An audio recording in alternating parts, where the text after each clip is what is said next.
Assalamualaikum warahmatullahi wabarakatuh. Pada kesempatan kali ini, saya akan menjelaskan bagaimana membaca hasil USS atau University Selection System dari EduPrime yang tentunya sudah didapatkan oleh siswa. Nah, di sini ada menu data siswa, isinya adalah identitas siswa, tidak perlu saya jelaskan terlalu rinci.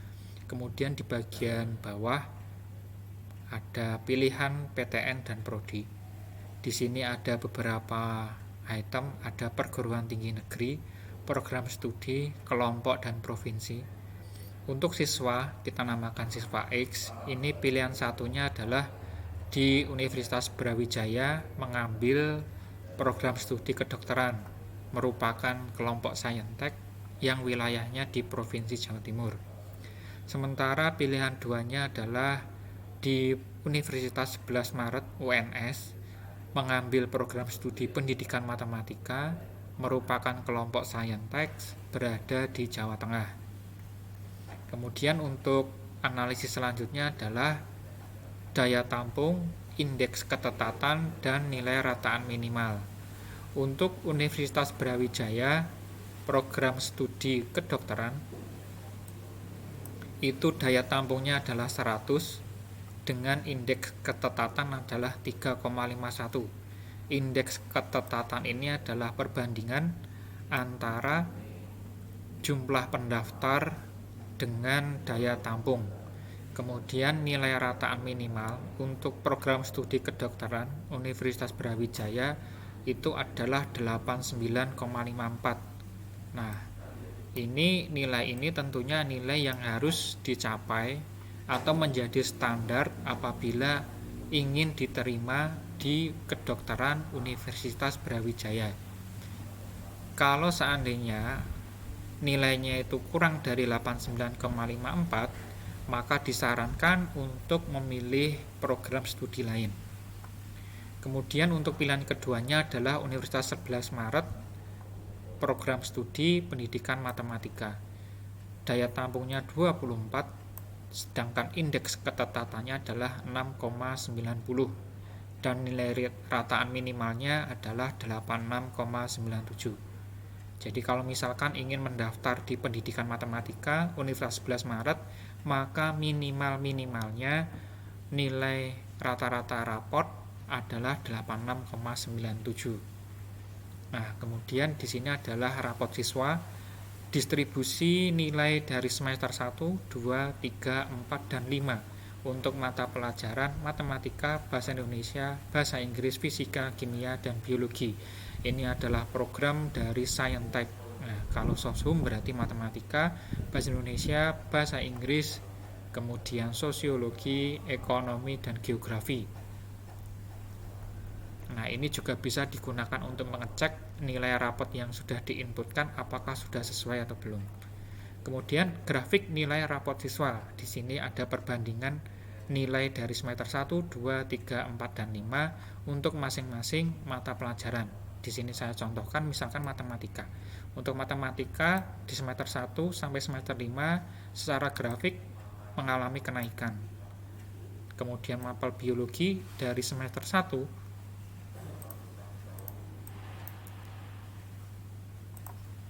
untuk mapel biologi dari semester 1 sampai semester 5 juga mengalami kenaikan. Grafiknya naik. Berbeda dengan bahasa Indonesia, bahasa Inggris, fisika, dan kimia. Jadi di sini ada beberapa semester yang nilainya turun. Ini turun, kemudian ini turun, ini turun, ini turun. Nah, apakah berpengaruh?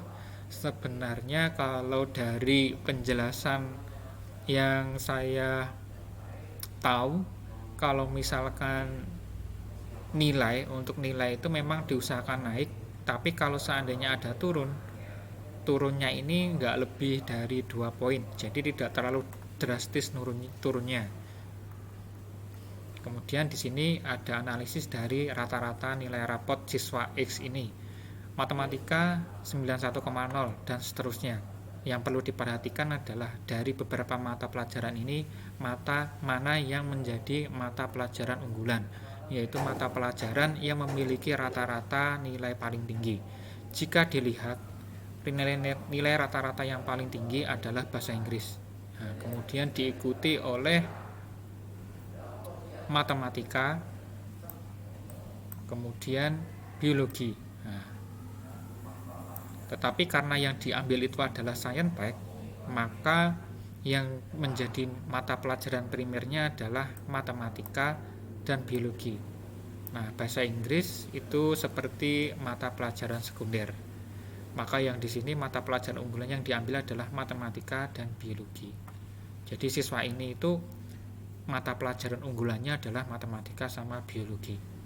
Nah, identik juga didukung dengan data peningkatan grafik di mana matematika sama biologi itu siswa ini itu selalu mengalami kenaikan dari tiap semesternya. Kemudian untuk mata pelajaran kompetensi adalah mata pelajaran yang sebenarnya mata pelajaran unggul yang harus dimiliki oleh siswa ketika mengambil jurusan yang diambil. Misalkan di sini kan jurusan yang diambil adalah kedokteran. Nah, kalau kedokteran itu pasti mata pelajaran yang diunggulkan adalah biologi dan kimia. Sementara untuk siswa ini biologinya dapat tapi kimianya bukan merupakan mata pelajaran unggulan. Sementara untuk pilihan kedua, siswa ini mengambil pendidikan matematika. Nah, pendidikan matematika itu mata pelajaran unggulnya harus matematika dan fisika. Sementara siswa ini matematika dapat tapi fisikanya nggak dapat. Kemudian hasil analisis pilihan. Hasil analisis pilihan ini mencakup indeks tetatan yang sudah dijelaskan tadi, sama yang penting adalah nilai rataan minimal. Nah, pada hasil analisis pilihan ini ada beberapa kategori. Nah, kategori yang pertama adalah berpeluang masuk. Nah, yang kedua persaingan ketat. Yang ketiga dipertimbangkan untuk memilih program studi lain. Nah, ini saya jelaskan detailnya. Jadi kalau kategorinya itu berpeluang masuk dan persaingan ketat, itu artinya siswa tersebut masih punya peluang untuk bisa diterima di program studi yang dipilih. Tetapi kalau seandainya kategorinya ini adalah silahkan pertimbangkan program studi atau jurusan yang lain, maka siswa tersebut bisa dikatakan tidak memiliki peluang untuk diterima di jurusan yang dipilih.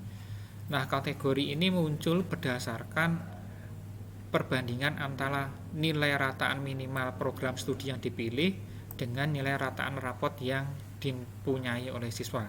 Misalkan siswa X ini itu memiliki nilai rataan rapot 89,90, sementara nilai rataan minimal program studi kedokteran yang dipilih itu 89,54. Jadi lebih besar nilai rataan rapot siswa daripada nilai rataan minimal, sehingga masih ada peluang untuk bisa masuk. Begitu juga pada pendidikan matematika, itu nilai rataan rapot siswa lebih besar daripada nilai rataan minimal program studi yang dipilih, sehingga masih memungkinkan untuk siswa ini itu bisa diterima di program studi yang dipilih. Namun seandainya apabila nilai rataan rapotnya ini lebih kecil dibandingkan dengan nilai rataan minimal prodi yang dipilih, otomatis di kategori ini pasti muncul silahkan pertimbangkan memilih program jurusan yang lain, dikarenakan peluangnya untuk masuk hampir tidak ada karena nilai rataan rapotnya lebih kecil daripada nilai rataan minimal prodi yang dipilih. Kemudian di sini ada hasil diagnosa atau diagnosis parameter penentuan nilai. Di sini ada 4 item: indeks wilayah, prestasi, mata pelajaran, kompetensi, urutan prodi dan PTN. Di sini juga sama, hanya membedakan ini adalah pilihan 1, ini adalah pilihan 2. Untuk pilihan satunya, indeks kewilayahan positif ini ditentukan pada wilayahnya. Jadi kalau misalkan kita itu Man1 Surakarta berada di posisi Jawa Tengah, di Provinsi Jawa Tengah, maka nanti diagnosanya akan positif jika dekat dengan madrasah atau sekolah kita, misalkan UNS udah pasti nanti positif. Kemudian daerah-daerah yang sekitar UNS yang masih bisa dikatakan dekat, misalkan Jawa Barat sama Jawa Tengah, itu masih bisa didiagnosis positif.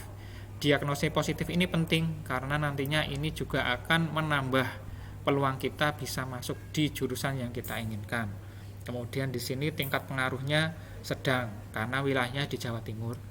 Nah, di sini UNS juga sama, pilihannya UNS, di sini positif, kemudian tingkat pengaruhnya juga sedang.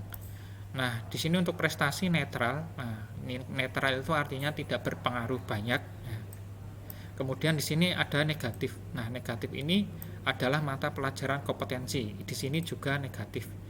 Kenapa bisa muncul negatif? Karena mata pelajaran unggul yang dimiliki oleh siswa itu tidak sesuai dengan mata pelajaran unggul yang diinginkan dari program studi yang dia pilih. Seperti tadi, kalau misalkan ingin mendaftar di kedokteran, harusnya mata pelajaran unggulnya adalah biologi kimia. Sedangkan siswanya adalah matematika sama biologi untuk mata pelajaran unggulnya. Setelah itu prodi dan PTN. Urutan prodi dan PTN ini ditentukan dari pilihan 1 dan pilihan 2. Ditentukan oleh nilai rataan minimalnya. Jika nilai rataan minimalnya besar, itu seharusnya ditempatkan di pilihan pertama. Seperti yang dilakukan oleh siswa ini, kedokteran dipilih pilihan pertama, sementara pendidikan matematika di pilihan kedua. Ini sudah sesuai dengan nilai rataan minimalnya. Jadi yang tinggi itu diletakkan di pilihan pertama. Nah, kalau misalkan salah menentukan pilihan pertama dan pilihan kedua, misalkan pilihan pertamanya malah nilai rataannya rendah dibandingkan dengan pilihan kedua, maka di sini nanti munculnya negatif. Nah, kemudian ini adalah analisis prodi dan pilihan lain. Karena nanti mungkin disarankan memilih program studi yang lain, maka harusnya ada rekomendasi atau saran yang diperlukan bagi siswa untuk memilih jurusan. Nah, ini adalah program studi yang disarankan dari USS. Nah, di sini bisa ada beberapa kriteria. Kriteria yang pertama adalah berdasarkan mata pelajaran yang kompetensi yang dimiliki oleh siswa. Kemudian berdasarkan perguruan tinggi negeri yang sama dengan yang dipilih oleh siswa. Dan yang ketiga adalah sesuai dengan nilai rataan siswa. Nah, di sini juga ada pemetaan kandidat, yaitu berisi siswa-siswa yang memilih program studi yang sama dengan siswa X ini. Jadi ini katakanlah adalah seleksi lokalnya. Jadi persaingan antara siswa dengan siswa yang lain dalam satu sekolah, dalam satu program studi yang sama. Baik, itu mungkin penjelasan singkat mengenai pembahasan USS SNMPTN. Wassalamualaikum warahmatullahi wabarakatuh.